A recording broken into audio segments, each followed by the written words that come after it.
Local history, local culture, local events, your community. This is the Joe Kelly Show.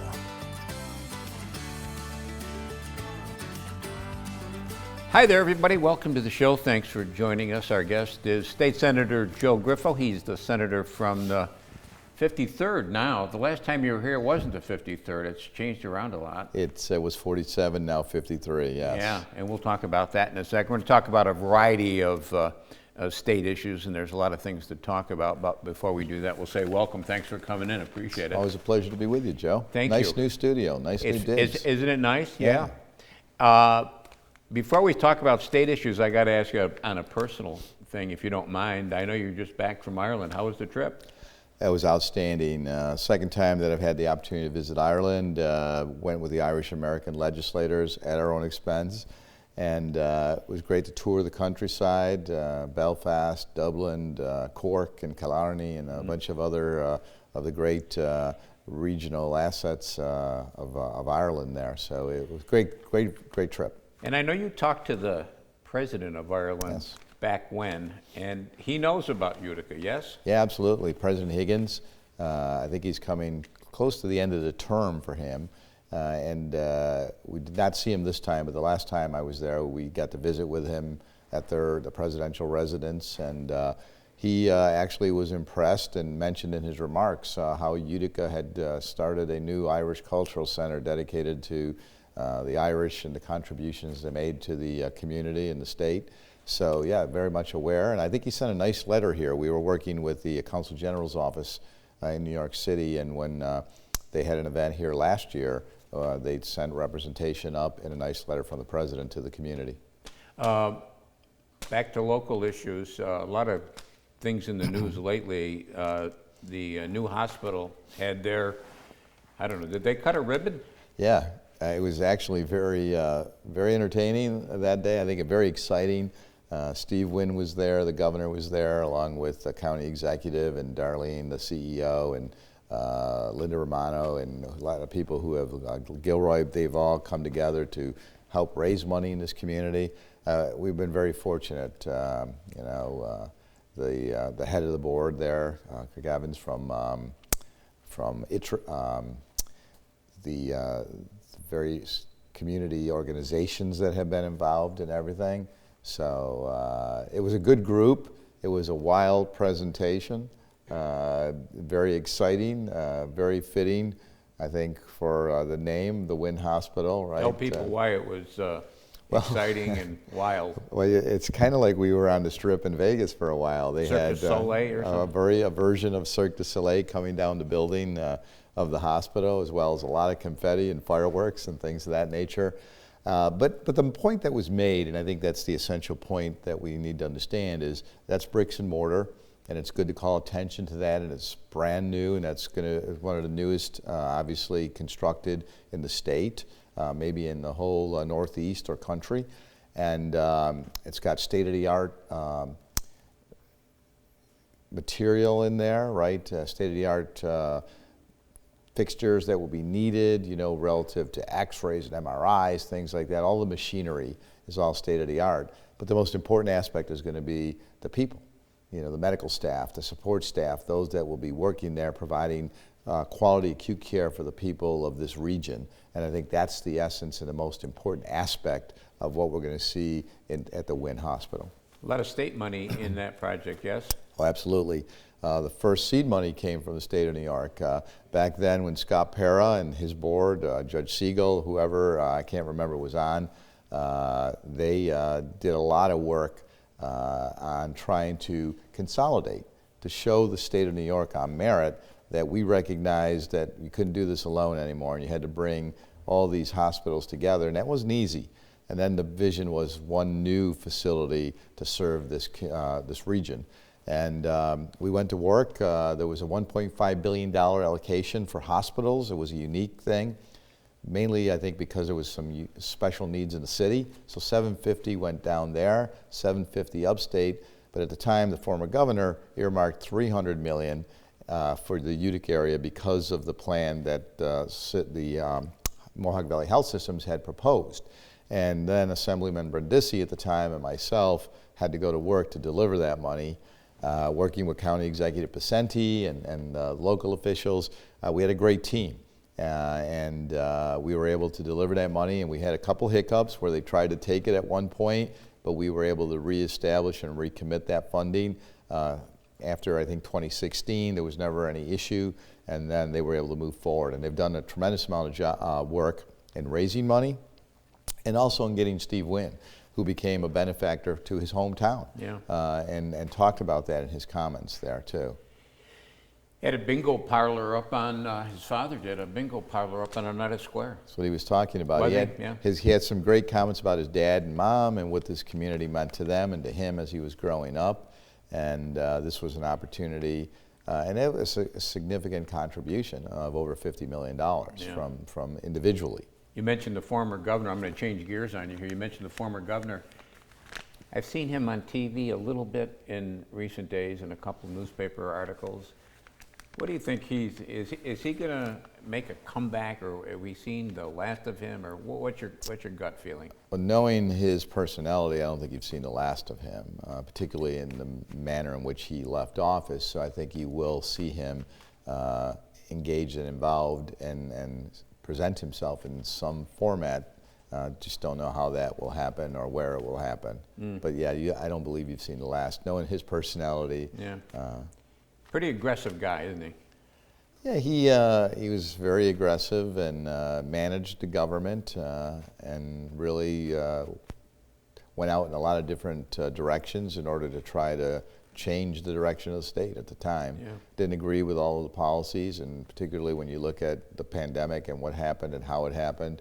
But as you just to answer your question, yeah, I think he does present and resurface at some point somewhere.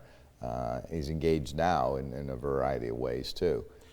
53rd District, the old district, went from Route 20 up to the Canadian border. This district physically is a little bit easier to manage, yes? Somewhat. It's still got a vast expanse. It's an hour and a half. It's not 3 hours because we went vertical. We went from the Mohawk River to the St. Lawrence River before. Now we'll have just central New York, but it's an hour and a half or so. It's some of Herkimer, all of Oneida, all of Madison, and half of Shenango. That was done with all that redistricting that happened, which was not an easy thing. No, actually we went through a number of iterations of what the district would have looked like. In fact, I was in 20 different counties at the time meeting people until they came up with the 53rd, and that was done by the courts.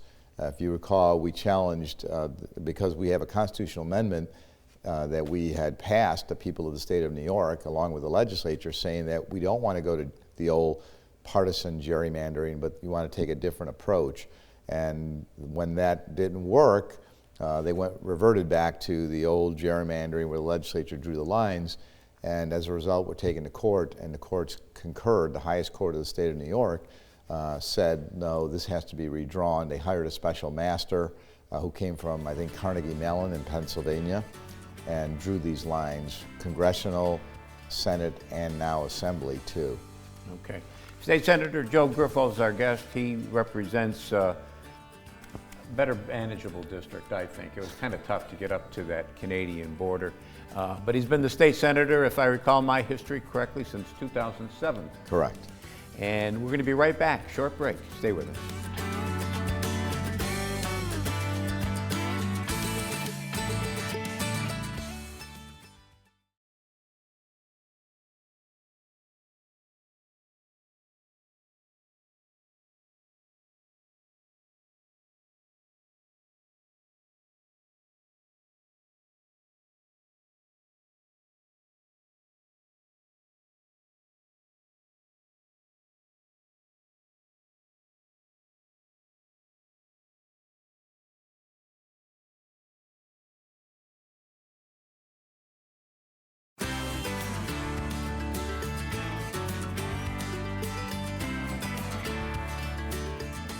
And welcome back, everybody. Thanks for sticking with us. State Senator Joe Griffo is our guest. We're talking about a variety of things. I want to get into those throughway tolls in a second too.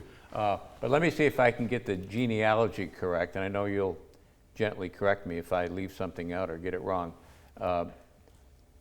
Oneida County legislator, mayor of Rome, county executive, and now state senator. That's correct. All right. And starting though, really, your start was with Carl Eilenberg, was it not? Yeah, and unfortunately we lost Carl in this July. We actually just had his memorial service. His wife Susan came back in Florida. Carl was an exceptional guy in a lot of different ways. He was an originator, an organizer, an overseer of a lot of interesting projects, events that have taken place, the former voice of the Carrier Dome. And so, yeah, it was a sad loss, but I did work for Carl. One of the reasons I got involved in government, I was a political science major in college and came back trying to figure out where I was going to go, and Carl ran. And everybody loved Carl at the time. You know, he was this legendary, iconic figure in the community because he was involved in each and every aspect, much like we were talking about with the hospital. And I was trying to acknowledge like Greg Evans from Indium, who has assembled a good board, and what they've been able to do as, you know, people that are in business but also contributing back to the community. He did a lot for the running community too, Carl. Absolutely, Roman runners, and the Rome Sports Hall of Fame. And I remember they used to kid Carl because he'd always pick up change along his route, and then he'd donate the change to a charity once he accumulated a lot. So what the Roman runners would do is they would put change out on the course so he could find it. Throughway tolls, where are we with that? Well, they raised them, and I think it's unfortunate. We had voiced our concern and opposition to that right now because I think there's so many challenges and struggles that people are facing that this just wasn't the right time. And a lot of people still believe that maybe the thoroughfare should be free, and yet those who operate and manage the throughway talk about that this is a user-based system. So if you use it, you're contributing to it, and it's better than using the general tax base. And even though the bonds were paid off, they still have operation and maintenance costs associated with that. But then there's some concern when you see some of the salaries that were being paid.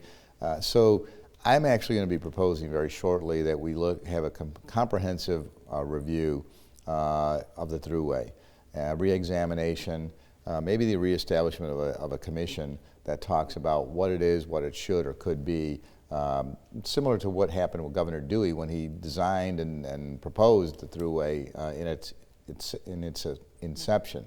So I think we need to now do that because there's so many concerns there about how it's being used, how it's being paid for, the costs that are being put on to the users. So I think it's an opportunity. People are critical of some of the rest stops now, the way they look and who's involved in the buildings, because in some cases the restaurants aren't open on a Sunday when you're going through. So I think there's a lot of, should we look at new exits, additional exits? I've proposed one in Marcy and Rome, and also the city of Oneida. They've talked about the opportunity. Maybe we can look at all these now, reimagine, and have a new 21st century vision of what Interstate 90 could or should be. That's going to be what I'm going to be requesting of the governor and at the authority, and we'll see what happens. What about the Erie Canal? Does that follow? Well, you had the Canal Corridor Initiative, if you remember. There were a number of things they were trying to revitalize and re-energize communities along the canal and what's on the canal. Unfortunately, I don't think a lot of that materialized to the extent of what the thoughts were that it could or should be. So it doesn't mean that we can't look at that, but I know that in the past, what was anticipated or hoped for really didn't materialize. It seems odd to me that the group that manages the Erie Canal is the New York Power Authority. Yeah. It just seems odd. Well, I think what happened there is the Canal Corporation was another public benefit authority, and they were placed in different areas. They were placed within transportation, then they were placed under the thruway. Now they're being put under the New York Power Authority. Yeah. It's kind of like they're in search of a home all the time because there's a financial burden associated with the Canal Corp. They're not making money.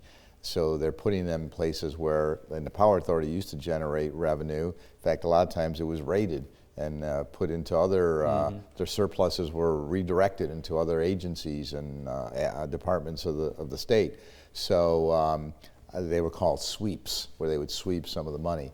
So I think that this is an interesting place for them to land, and we'll see how it all works out. But again, it's been an interesting journey for the Canal Corp. Yeah. You're ranking member on the Higher Education Committee. Correct. We've got a new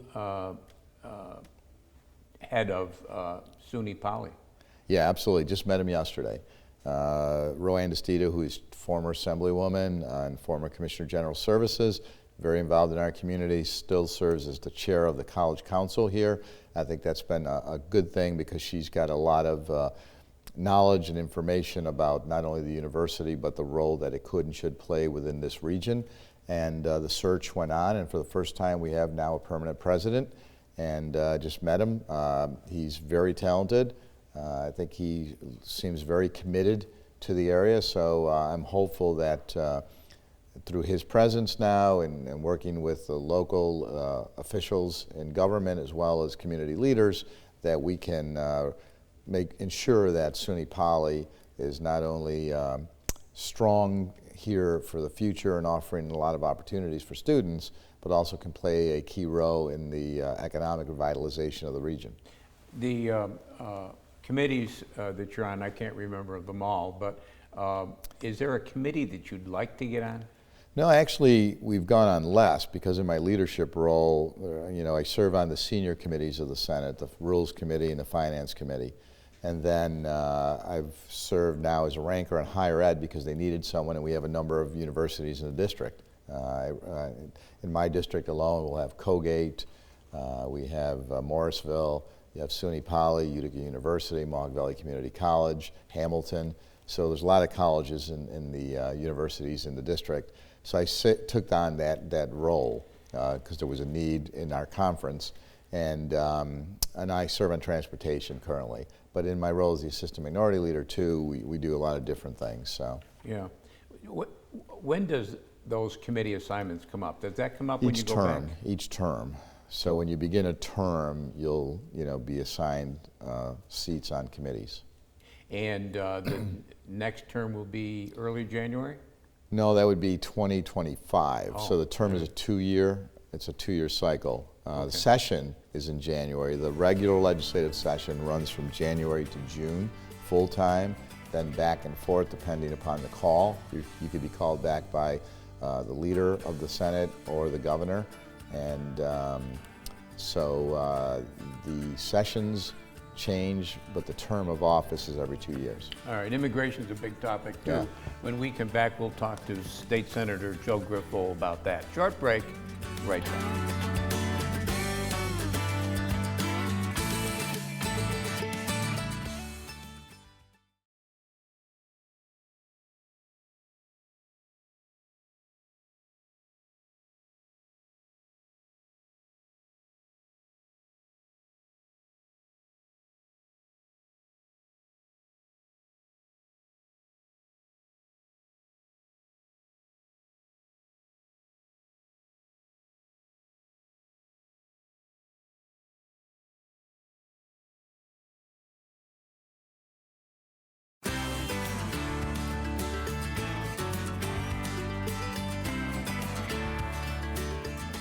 And welcome back, everybody. Thanks for sticking with us. State Senator Joe Griffo is our guest. We're talking about a variety of issues and some appearances, some places you've been recently. Jewish Community Center, you were just there, yes? And there was a ceremony in support of Israel. I mean, the horrific attack on the state of Israel and the slaughter of innocent people is just despicable and reprehensible. And we cannot in any way allow terrorism to take hold. We saw that here in our own country some 20 years ago plus, and what we saw just over the last 10, 11 days is just so unsettling in so many ways, but it really, all of us, regardless of how you feel or your point of view, need to condemn terrorism.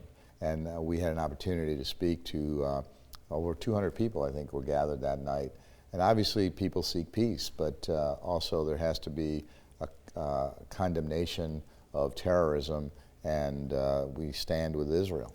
You were telling me before the show that the governor is on her way over there? It's my understanding. I understand the president's on his way over, and I'm not sure if she's joining in that delegation or not. So. Yeah. The also in the news is Vernon Downs. Before we get into that too deep, what is a vendor fee? Well, it gets complicated, but there's this whole setup, and particularly in this particular instance, tied into Toyoga Downs as well as Vernon Downs, because the owner, Jeff Gorell, who I believe has done a good job in investing in the community. He owns the Meadowlands. Jeff's a very successful businessman, and this is kind of an interest that he has in racing. Mm-hmm. So when there was some changes to how we were in a gaming commission, and I have some issues with the gaming commission here in the state of New York and how they have made their decisions, he was not receiving the same benefit that other facilities were, and considering where he is in competition with other gaming, he just felt that some of these things needed to be adjusted, as they had done in the state of New York and other communities and other regions. So we fought for that. Our delegation, again, Assemblywoman Buttonshaw, Assemblyman Miller, who represents that area, myself, joined with the county executive, the town supervisors and mayor there, and it was a good group that came together, and ultimately we were able to pass legislation in the Senate and Assembly, sent to the governor. But then there was some resistance, pushback from the governor's office, even though the legislation had been passed. They wanted some changes, which Gorell was not happy with, but then in the end was able to negotiate with them and modify that. So she signed the bill recently. There will be a chapter amendment. If you recall what that means, there'll be some adjustments to it, which is acceptable to him, not something that we should have done, in my opinion, but he was able to, when they originally asked for, modify it. And as a result, we're going to have over 300 people continue to work in that area, in that industry. I mean, it's a very challenging industry now, as you know. Yeah. Doesn't all this hinge on the number of people you have employed and... Well, yeah, that's what it was. The way it was written, the legislation was at the time that he had to keep 90% of a certain number that he had during that period of 2018-19. But then you had a global pandemic, and there's workforce shortages everywhere. So what we're saying is not for his lack of trying to put people to work, it's the fact that there's not people available to go to work. So we were able to modify that number, that percentage right now. But the important thing is, and again, the racing industry is facing challenges. Yeah. Not the gaming industry, but the racing industry. And just like bowling and things of that, many things change in society. I mean, we had a lot of bowling alleys before, now we have very few, you know. Mm-hmm. But yet I think you don't want to lose anything either right now, whether it's in racing or in sport activity, recreational outlets like bowling, things of that nature. So in this particular instance, with over 300 jobs, we're thankfully able to come to some resolution and pass that legislation and satisfy what he felt he needed to be treated fairly and continue to invest in the community. Marijuana, it was legalized. That's a segue right there. Huh? It was, legislation was passed, but I'm not sure where it's at. Something's going on down in New York City. Well, it's just a mess. It's a mess, Joe. It's similar to the Gaming Commission, in my opinion. You established a Gaming Commission. They made decisions that really are suspect and sometimes just don't make a lot of sense. And the same thing now with the Office of Cannabis Management. I think it's in disarray. I think they have, when we could have and should have learned from other states and what they had done, they did not take that opportunity. They may have said they tried, but it's not evident in what we're seeing right now. So it's just, in my opinion, it's a mess relative to dispensaries and various aspects of this right now. So we've continued to communicate with the Office of Cannabis Management saying we got to do this differently and better if you're going to do this, and we'll see what happens relative to, I think they're legitimizing actually a black market right now, which they were supposed to be able to eliminate, but they're actually, you've seen all these shops opening up all over the place that have not been given formal approval. And they're doing it in ways that they're circumventing a process right now because you can possess, it's the purchase that's the issue. So the question is, how do they get around it within that institution? And we're working with law enforcement and tax and finance to try to see what we can do. But it's a mess. And it's particularly messy in New York City, yes? Yeah, absolutely. Yeah. Speaking of New York City, I tried to get a better segue here this time. You did well. Yeah, well. thank you. Speaking of New York City, County Executive Picente came out very strongly about this immigration thing, where the people are coming over illegally, are being shipped around, and he said they're not going to be shipped to Oneida County. Yeah, I applaud the county executive. I think County Executive Picente has taken a very good position on this and support the position. What we've said from the very beginning, this is a national problem. It's a national crisis, but you cannot have porous borders. You can't have millions of people coming across the border undocumented. And that's what you're seeing. So it's a failure of the federal government to fulfill its responsibility and obligations, in my opinion, first. Secondly, though, when you have these migrants coming to communities, particularly in cities like New York, who have said we are a sanctuary city, then to have them say, well, wait a minute, we don't want this anymore now, so we're going to push it onto you, unacceptable. There's enough financial burdens that communities upstate are facing right now that they don't need to be facing further complicating challenges. And in a lot of cases, people will say, well, this is about asylum. I think asylum has become a password that people have said who are trying to get people out of country and saying, well, we got a way for you to go get away from here, but here's what you need to say in order to get there. So we've got to do this differently and better. And it's not that we don't welcome people, because in this community, we've welcomed refugees. We have legal migrants here that have worked in agribusiness. So if the process is followed, there's no objection here.